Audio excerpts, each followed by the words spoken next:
আসসালামু আলাইকুম। প্রিয় দর্শক, নির্বাচন নিয়ে যত আলোচনা হচ্ছে এবং সরকারের বিভিন্ন কর্মকাণ্ডেও যেন মনে হচ্ছে তারা নির্বাচনের জন্য এক ধরনের প্রস্তুতি নিচ্ছেন এবং সেই প্রস্তুতির একটা অংশ হিসাবে তারা এরই মধ্যে দেশের বিভিন্ন জেলায় ডিসি পদে নতুন নতুন লোককে নিয়োগ করতেছে। এ পর্যন্ত যতদূর আমি জানি 52 জেলায় তিন দফায় 52 জেলায় তারা নতুন ডিসি নিয়োগ করেছে। ডিসি মানে জেলা প্রশাসক আর কি, তাকে নিয়োগ করেছে। এই পদটা নির্বাচনের সময় খুব গুরুত্বপূর্ণ এই কারণে এদেরকে বলা হয়ে থাকে রিটার্নিং অফিসার। মানে একটা জেলায় যতগুলি নির্বাচন হবে, যতগুলি উপজেলা অথবা আসনে নির্বাচন হবে, সেই নির্বাচনের ফলগুলো রিটার্নিং অফিসারই কিন্তু ফলটা ঘোষণা করবে একভাবে। এটি হলো রিটার্নিং অফিসার পদটা খুবই গুরুত্বপূর্ণ। এমনকি অনেকে এমনও বলে থাকেন যে তাদের উপরেই নির্ভর করে যে নির্বাচনটা কেমন হচ্ছে বা কেমন না হচ্ছে। এই হলো গিয়ে বেসিক কথা, ডিসিদের ভূমিকা। এটা সবাই জানে। উপজেলা ইউএনও অথবা এরা এরা এরা নির্বাচনের ফলটা কিন্তু রিটার্নিং অফিসারের কাছে প্রথম পাঠাবে, ওইখান থেকেই হবে। তো এই যে গুরুত্বপূর্ণ পদ, এই পদে নতুন নিয়োগ হয়েছে। আগে যারা ছিল সবাইকে চেঞ্জ করা হয়েছে। আগে কারা ছিল? এই গত 1-1.5 বছরে কারা ছিল? আওয়ামী লীগ আমলে যারা ছিল তারা কি কেউ ছিল? না, তারা কেউ ছিল না। আওয়ামী লীগ আমলের ডিসি সবগুলি পরিবর্তন করা হয়েছিল। গত 1 বছর নতুন ডিসি ছিল এবং তাদেরকে আরেক দফা চেঞ্জ করা হলো, একদম ফ্রেশ নতুন লোক নিয়োগ করা হলো, যে নাকি ওই জেলা সম্পর্কে যার কোনো ধারণাও নাই এমন লোককে দেওয়া হলো। কি উদ্দেশ্যে, কি পলিসি? নিশ্চয়ই একটা পলিসি এখানে আছে, নিশ্চয়ই একটা লক্ষ্য আছে, নীতি আছে। কি আছে এটা নিয়ে আমরা একটু আলোচনা করব। কিন্তু আপনারা এইগুলো নিয়ে এর মধ্যে কিছু বিতর্ক কিন্তু শুরু হয়েছে। তার আগে আমাকে দেখে দিই 3 দফায় যে নিয়োগটা করা হলো। প্রথম নিয়োগ করা হলো 8 তারিখে, এই মাসের 8ই নভেম্বর শনিবার। সেদিন 15টা জেলায় নতুন নিয়োগ করা হয়, নতুন ডিসি নিয়োগ করা হয়। 9 নভেম্বর 14 জেলায় নতুন ডিসি দেওয়া হয় এবং 9 নভেম্বরে এই নিয়োগটা ছিল বড় অদ্ভুত এই কারণে এটা আমরা দেখেছি যে এটা দেওয়া হয় গভীর রাতে প্রজ্ঞাপন জারি করা হয়। গভীর রাতে কেন প্রজ্ঞাপন জারি করা হয় এক রহস্য। কেন আগের দিন কি দিনের বেলা অফিস খোলা ছিল না? অথবা রাতটা শেষ হলে সকালে কি অফিস খোলা থাকবে না? এটা কেন? এটা কিন্তু ক্লিয়ার না। কারণ 9 নভেম্বর কিন্তু এমন তো না যে পরের দিন শুক্রবার ছিল। 9 নভেম্বর ছিল রবিবার। তো রবিবারের পরের দিন সোমবার আসতো। সমস্যাটা কি আছে? কেন গভীর রাতে করতে হলো এটা কেউ জানে না। নিশ্চয়ই আমাদের কোনো কারণ আছে, লেনদেনের ঘটনা আছে কিনা বলতে পারবো না। তবে এই 9 নভেম্বরে যে ডিসিগুলো নিয়োগ করা হয়, এদেরকে নিয়ে এরই মধ্যে সামাজিক যোগাযোগ মাধ্যমে এরা হলো রাতের ডিসি নামে তারা পরিচিত হয়ে গেছে। সে রাতে বেলা নিয়োগ করা হয়েছিল। অদ্ভুত একটা নিয়ম, যা হোক সেটা হয়েছে।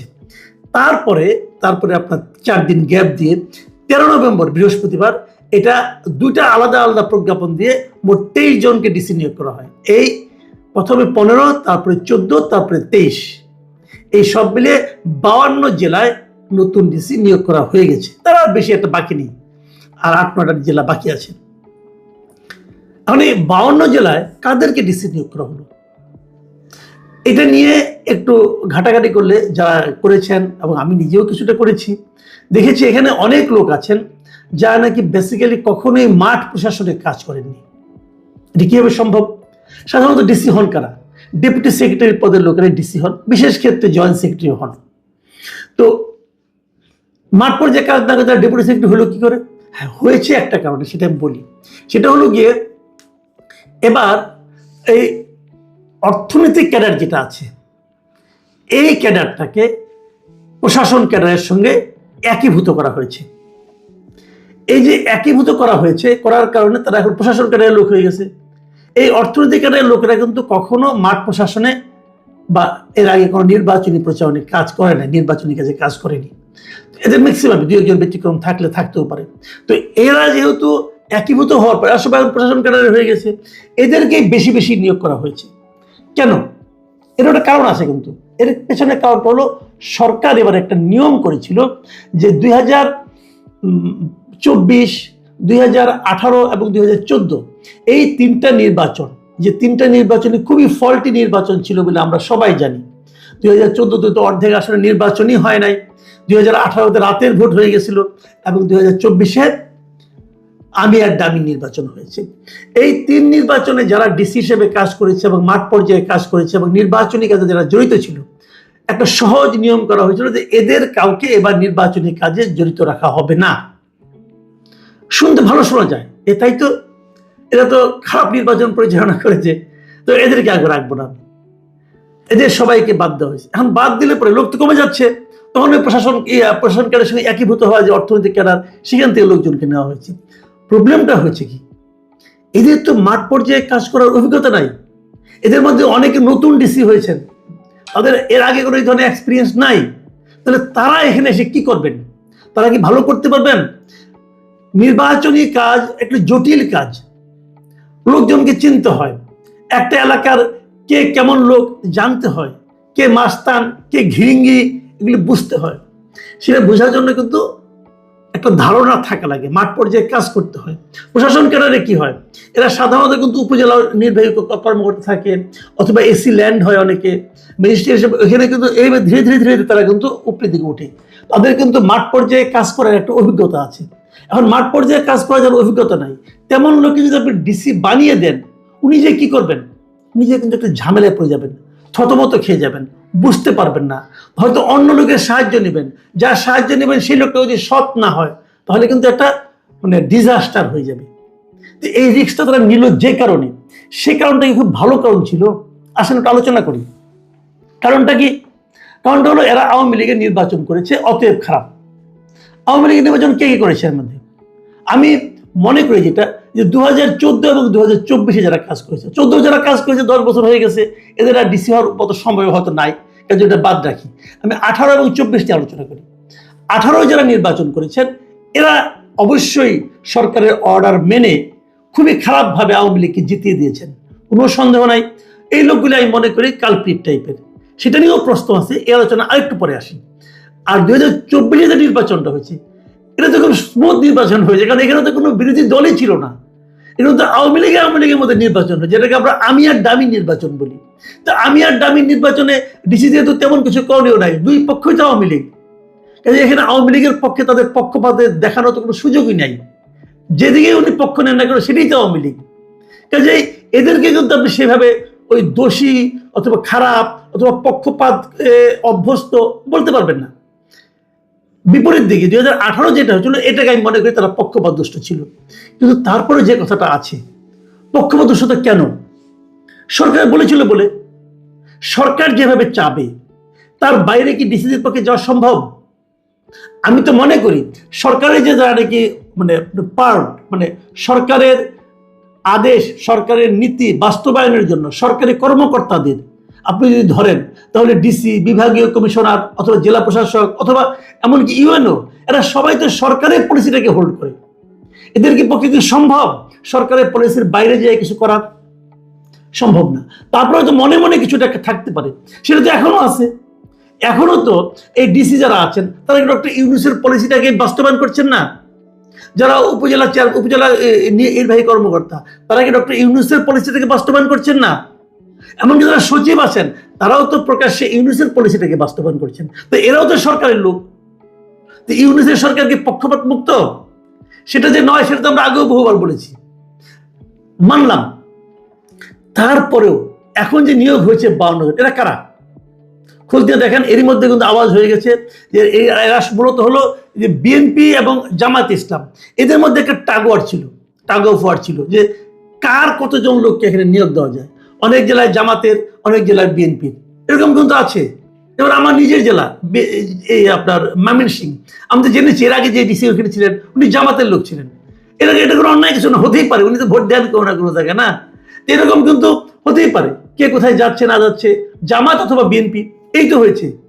যদি জামাত এবং বিএনপির ডিসি সব জায়গায় থাকে, তাহলে জামাত এবং বিএনপির বাইরে অন্য যে দলগুলো আছে, তাদের প্রতি কি পক্ষপাতমূলক আচরণ হবে না? হবে তো। তাহলে এটা কিভাবে নিরপেক্ষ হবে? এটা হবে না। তার চেয়ে বরং আমি অন্যভাবে বলি, তার চেয়ে বরং যদি আওয়ামী লীগের ডিসি যারা ছিল, যারা আওয়ামী লীগ হিসেবে চিহ্নিত, তাদেরকেই রাখতেন, সেটা বরং এর চেয়ে ভালো হতো। কারণটা আমি বলি, এবার 3 নির্বাচনে আওয়ামী লীগ নাই, তাহলে ওরা যদি পক্ষপাত আচরণ করতে চায়, তাহলে কার প্রতি করবে? আওয়ামী লীগ তো নাই। এখন তৃতীয় একটা দল, যেমন বিশ্বকাপে খেলা হয় না, যেদিন মনে করেন আপনার ব্রাজিল এবং আর্জেন্টিনায় খেলা হয়, সেদিন রেফারি কি ব্রাজিল অথবা আর্জেন্টিনা থাকে? থাকে না। রীতিমতো ফ্রান্সের রেফারি থাকে, অথবা যুক্তরাষ্ট্রের রেফারি থাকে, অথবা ইংল্যান্ডের রেফারি থাকে, অথবা স্পেনের থাকে, মানে তৃতীয় একটা দেশের থাকে। আমি যদি ডিসির যে পোস্টটা, সেটা রিটার্নিং অফিসার হিসাবে যদি আমি মনে করি রেফারির কাজ, তাহলে তো মানে বিএনপি এবং জামাতের বাইরের একজনকে ডিসি রাখা উচিত ছিল, তো সেটা ভালো হতো। তো যদি আওয়ামী লীগ পন্থী আপনি মনে করেন, তো তাকেই রাখেন, তাহলে তো নির্বাচনটা ভালো হবে, নিরপেক্ষ হবে। কিন্তু এই সরকার তা করেনি। আর তারও চেয়ে বড় কথা, বেসিক যে কথাটা আমি বলতে চাচ্ছি, এই সরকারের কি কাজ ডিসি পরিবর্তন করার?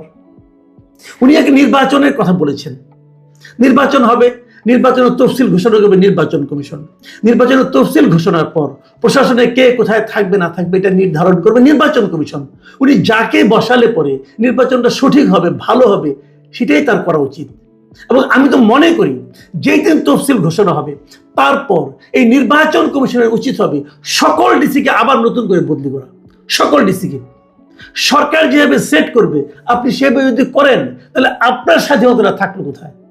আমি আশা করব এই নির্বাচন কমিশন যদি প্রকৃতপক্ষেই একটা অবাধ, নিরপেক্ষ, সুষ্ঠু নির্বাচন করতে চান, তাহলে শিডিউল ঘোষণার পর এই সকল ডিসিকে আবার পরিবর্তন করুন। আপনাদের যেটা ভালো, আপনারা সবাই প্রশাসনের সঙ্গে জড়িত ছিলেন, যিনি সিইসি একজন সচিব ছিলেন, উনি জানেন, এবং উনি সেই হিসাবে যাকে আপনার নিরপেক্ষ মনে হয় তাকে আপনি নিয়োগ করেন, অথবা যাকে নিয়োগ করলে নির্বাচনটা সুষ্ঠু হবে, অবাধ হবে, নিরপেক্ষ হবে, তাকেই নিয়োগ করুন। নির্বাচনের জন্য যে ডিসিগুলো নিয়োগ করা হয়েছে, এগুলি সবই মতলবী ডিসি। দু একজন ব্যতিক্রম থাকতে পারে, কিন্তু আমার বিবেচনায় ব্যতিক্রম খুঁজতে যায় না, তাহলে আর পারবেন না। একদম রাফলি সব ডিসিকে প্রত্যাহার করে নিয়ে আসবেন এবং নতুন ডিসি নিয়োগ করবেন। আপনার জায়গায় মনে রাখবেন, যদি নির্বাচন ভালো না হয়, তাহলে কিন্তু নির্বাচন কমিশন আপনাকে লোকে দায়ী করবে।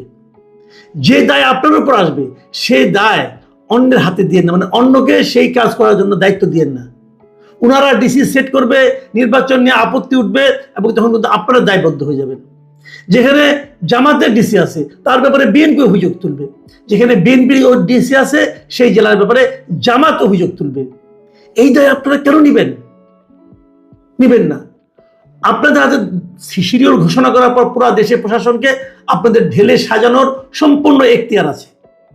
কেবল তাহলেই বুঝবো আপনারা একটা অবাধ ও সুষ্ঠু নির্বাচন করতে চাচ্ছেন। আমি কিন্তু যাচ্ছেন বলি নাই, চাচ্ছেন বলেছি, চাওয়া। এবং করার পর, করতে পারার পর, তখন বলবো হ্যাঁ, আপনারা একটা ভালো নির্বাচন করতে হয়তো বা যাচ্ছেন। এখন আমাদের অপেক্ষা নির্বাচন কমিশন কি করেন। প্রিয় দর্শক, এখন এ পর্যন্তই। আল্লাহ হাফেজ।